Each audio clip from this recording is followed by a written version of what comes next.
Hello, and welcome back to another episode of Critical Reactions with your host Bryan. We've only got two more songs left in this acoustic week, and let's see what things have in store for us. Today we're going to be listening to Punch Brothers. The song is called Familiarity. Comes off the Phosphorescent Blues album. Interesting cover art here. Let's get into it.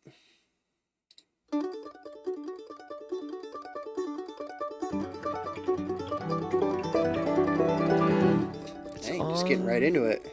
Again, you hate it, but you know it then.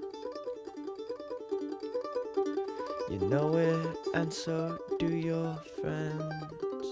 Ooh, that resolution there. And you can sing together when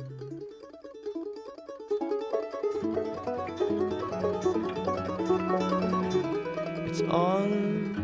Pretend you love it. I like the weight those arpeggiations are giving us. As you explode out of your phones, amen. To make some music of your own, amen. Very interesting bursts of energy throughout. Softly to yourself, alone, amen, amen, amen.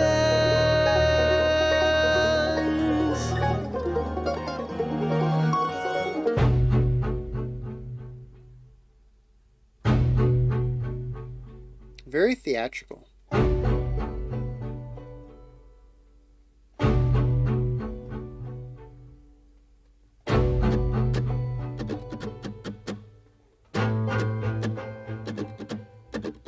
A ringing bell, a program jumps or both, I couldn't tell, but I rejoice. I like that one sound over here on the right.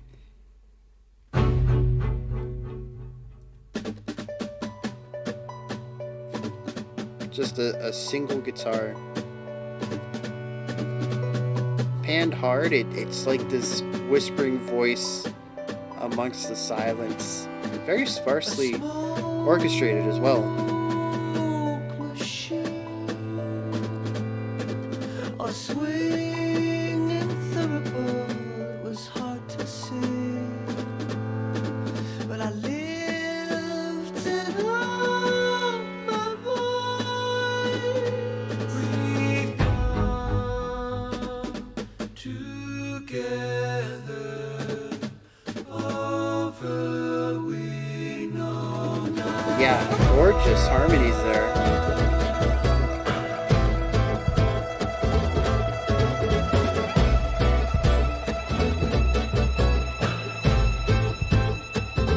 Why is that rhythm? Is that samba? That rhythm's very familiar to me.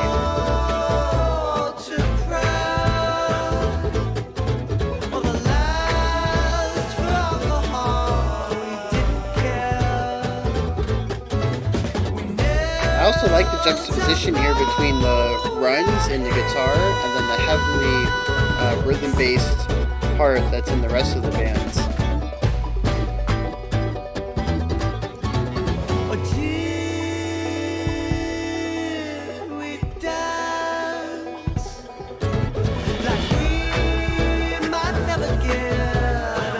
No, not samba, it's funk.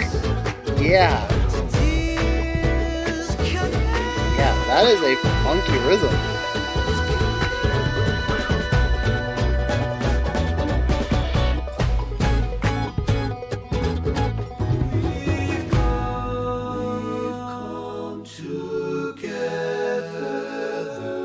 Yeah.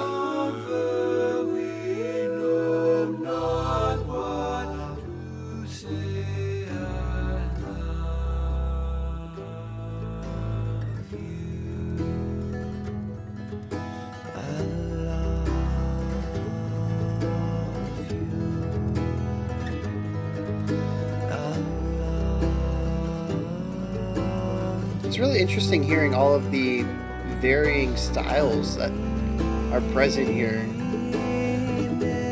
We had funk, we have folk, we have some classical, we have choir work,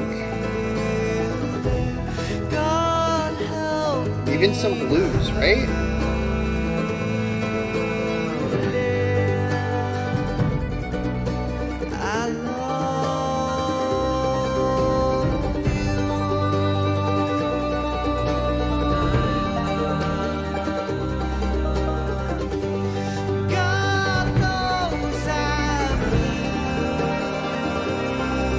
Yeah, just the whole atmosphere here is rich. So good.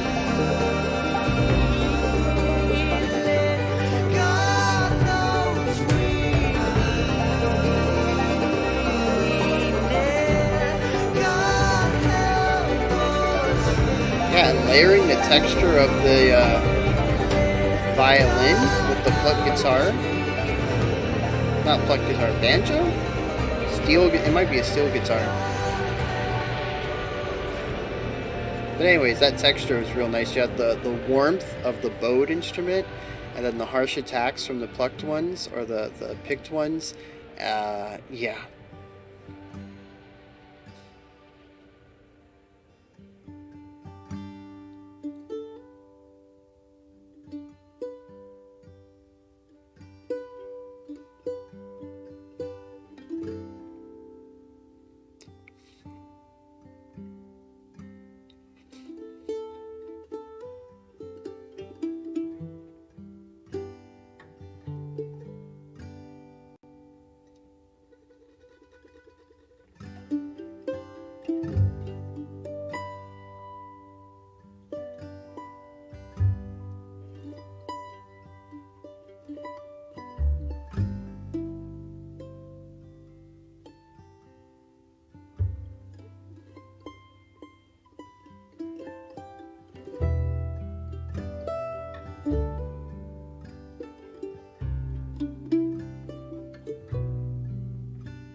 I like that little interlude. We had a lot of energy, and provided a nice little section to chill for a bit.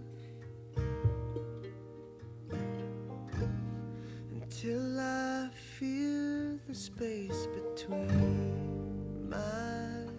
We've returned to some of the vulnerability from the beginning of the song. I see an end where I don't love you like I can, 'cause I've forgotten how it feels.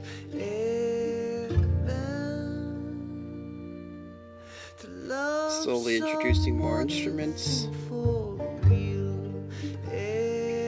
We got a violin now and a second guitar.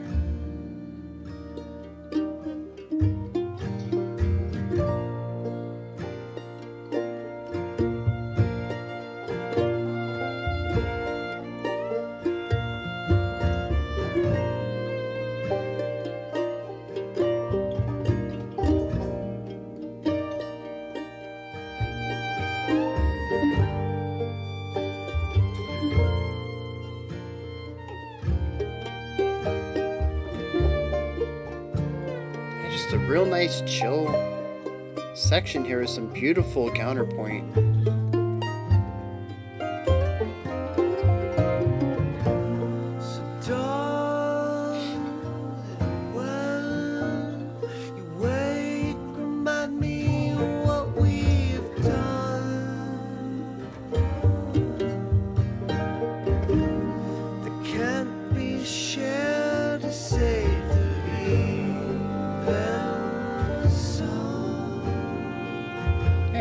We've returned to the atmosphere you saw at the beginning of the track too.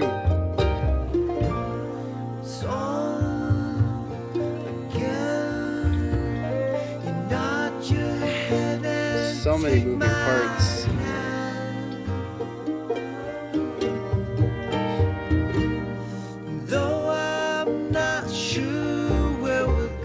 This is what I talk about when I talk about spatially segmenting sections for layering. More than what we know. Amen. As long as you're there, I won't be alone. Amen. Really pay attention to what instruments are getting are accenting notes, which ones are higher up in the mix, and you'll hear that it bounces around. Very beautiful. Um, yeah, just a gorgeous track from start to finish. Um, and so much emotion. I feel like I've said this all week, but there really is, I feel, a human component missing from electronic instruments just because it's missing that expressiveness. A lot of electronic music ends up getting the sound is changed so many different ways that it's this huge divide between the what's being played and what's being presented um, in the song or through the speakers or whatever. Even with rock and metal music, it's still just uh, the guitar going into the speaker, but you have your pedals and your amplifier, or your pedals and your effects, and then all that gets EQ'd and done up, and it's just there's this huge divide between what's actually being played on the guitar and what's being heard, and there's this massive transition between those two, and I feel like there is a human element that's lost uh, from start to finish, unfortunately. And it's just, it's so present in acoustic music. Just, you know, a person and a microphone and, some instruments that aren't being run into anything. Um, they're going to be mic'd so that this can be recorded, or it can be put through speakers if it's a live event or something like that. And there's going to be a little bit of engineering on it to clean it up, but the little imperfections and the small nuances, they are just they're going to remain present in the sound. And those little nuances, I think, are, to me, that's music. When I'm a listener, not from a composer. When I think analytically, when I think critically, when I'm writing music, I tend to think about the music, what shows up on the paper, the notes there, my the way that I'm dictating the performer to play it, all the swells, the crescendos, the retardandos, the pianissimos, the direction. I'm not thinking about the performance, but when I'm a listener, when I go see a live show or something, uh, to me, the music is the acoustic aspect. Now, that doesn't mean that I only listen to acoustic shows. I go see rock shows and stuff, and I'm there for the energy and the atmosphere. I'm kind of not there for the music, though, which is interesting now that I think about it. When I go to rock and metal shows, I'm there for the experience, right? Being in the crowd and having the music cranked up to 1 million, and just the you know the rockness of it. But when I go to listen to music, it's usually acoustic stuff. It's going to be um, unplugged sets or jazz. I love seeing live jazz, man. Live jazz is so good. Classical music, orchestras, string quartets. There's bluegrass. Bluegrass is actually really fun music to go see. I don't listen to a lot of bluegrass on my own, but if there's bluegrass playing around live, I will be there in a heartbeat. And there's just something very human, warming. I don't know. It's just acoustic music to me is pure emotion that almost gets stripped out of electronic music to a degree. You can still inject emotion in. And I'm sure there will be plenty of people in the comments directing me towards emotive electric music. And I'm not saying it's not possible, but there's just that human element that's missing. This has been a bit of a ramble though, so let's actually get into this music. Um, so there's just a lot of stuff in here that I love as a casual listener. Uh, Vocal harmonies all over the place, gorgeous. And it's not even just singing the same lines. There's different parts. Maybe somebody will hold a word out longer while the next person starts the next sentence, and then they'll catch back up and they'll line back up and they get out of sync and they come back, and it's just really beautiful arrangements um, on the vocal harmony work. We also see a ton layering, just layering as a whole. The vocal harmonies are part of the layering. When we look at the end there, especially that final section, I think that is the pinnacle of their layering work. You can see it throughout the rest of the track. But if I were to point somebody to Punch Brothers layering work, I would say, yo, familiarity, last 2 minutes, listen to it. It's just they have so many instruments, and the way that they're just like interweaving in space, and different instruments are kind of taking some spotlight, and then they play for like 2 3 beats, and then their spotlight fades, and it's not too much of a fade. It's almost like, I don't know, it's like a dance, right? You ever think of like the medieval dances when everybody is uh choreographed and they're all, you know, twirling around in circles in this huge ball, and there's like 50 people, and they're all like weaving in and out of each other's way, and like changing partners, and like all this intricate. Yeah, that's what this sounds like. Instruments just kind of come and go in the spotlight, and you never really get a strong sense of what melody line is the focus, because they all are. And the end result is this duality of hearing all of these separate instruments doing their own thing. Like there's a lot of counterpoint going on there at the end. But also, if you really just kind of let go and chill and absorb the sound coming at you, it is this lead melody line that's almost uh like metamorph I just hit the microphone. It's like metamorphosis, just like weaving and changing into these different sounds and tones and textures. Um, and it's, I don't know if we have a term for that. It's like a hocket, but it's a super smooth hocket. Instead of trading off on beats, we're trading off ideas, melodic ideas, and the way that they're interweaved together, because the instruments don't actually stop playing. They just kind of get pulled down in the mix.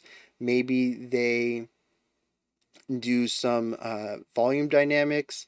Maybe it has something to do, I mentioned actually accent notes. If you really listen, they seem to use harsher attacks when it's kind of their turn in the spotlight, and when they come down, they move into more of a legato tone with their attacks, and that helps them, you know, pull down in the mix a little bit as well, and hide a bit in the music.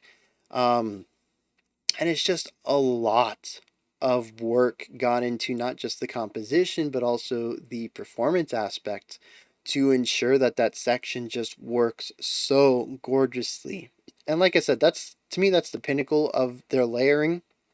But by no means is that the only time that they layered. The whole song is beautiful layered uh, concoction of so many ideas and genres. Let's move into that. So, obviously, there's like a folk, bluegrass kind of country thing going on here. I don't know what the proper term is. Maybe there is a genre that kind of mashes all of that together.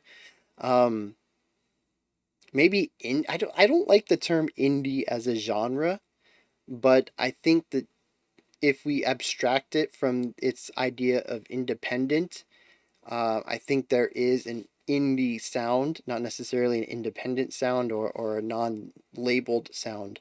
Um, but there is a sound that a lot of indie bands tend to have, and maybe that's it. like country bluegrass. I don't know. I, what yeah, what genre is this if anybody knows? But then they also interweave a lot of classical work in here too, and it's not just because they have a violin. It's how the orchestration happens and how the instruments are layered, and the ending is purely classical. There is so much classical influence, um, specifically more along the lines like a merger of neoclassical and like Renaissance, and just kind of mix those two, and you like take a lot of the composition techniques for multiple instrument writing, and you get the ending. Like there's just so much influence there in the classical realm. But then we also had like that super funky rhythm that the rhythm guitarist and drummer were playing in like the second or third section, and uh yeah, and then we had like a nice withdrawn, muted, vulnerable pop section in the middle when everything kind of cut out, and we just had these really nice, clean vocals almost by themselves, and it felt kind of like a pop bridge. Um, and just, yeah, their inspirations are all over the place, and they somehow tie it all together into this beautiful work of art. And yep, I think I've heard Punch Brothers before from the Discord. Um, but I don't remember why they popped up. Um, let me check real quick before I close this out and see if there is a Punch Brothers. Not. Yeah, if I have listened to them, it's going to be something that is not super popular because none of these videos say they're watched. Maybe I haven't listened to them. Maybe they just did pop up and I held off because I do hold off on a lot of stuff that shows up in the Discord because people want to see me react to it. Um, so it could have been something I saw and looked interesting, but did not get a chance to listen. I don't remember. But I am definitely interested in more Punch Brothers. So, as usual, these are my thoughts on this song, Familiarity, the band Punch Brothers. This is where you guys come in, though. Hit me up with some comments. Let me know if you enjoyed it or not, anything that stuck out to you, anything that you greatly enjoyed, and point me in the right direction of more stuff like this. Above that is the description box if you'd like to check out any links adjacent to the channel, such as the Discord community if you'd like to chat with like-minded people in the community, or the Patreon if you'd like to help support the channel. I will be back tomorrow with the final episode of Acoustic Week, at 5 p.m. Eastern Standard Time, 9 p.m. UTC, as usual. Until next time, remember to be critical but not cynical of the music you listen to, and have a fantastic morning, afternoon, or evening whenever you choose to watch my videos.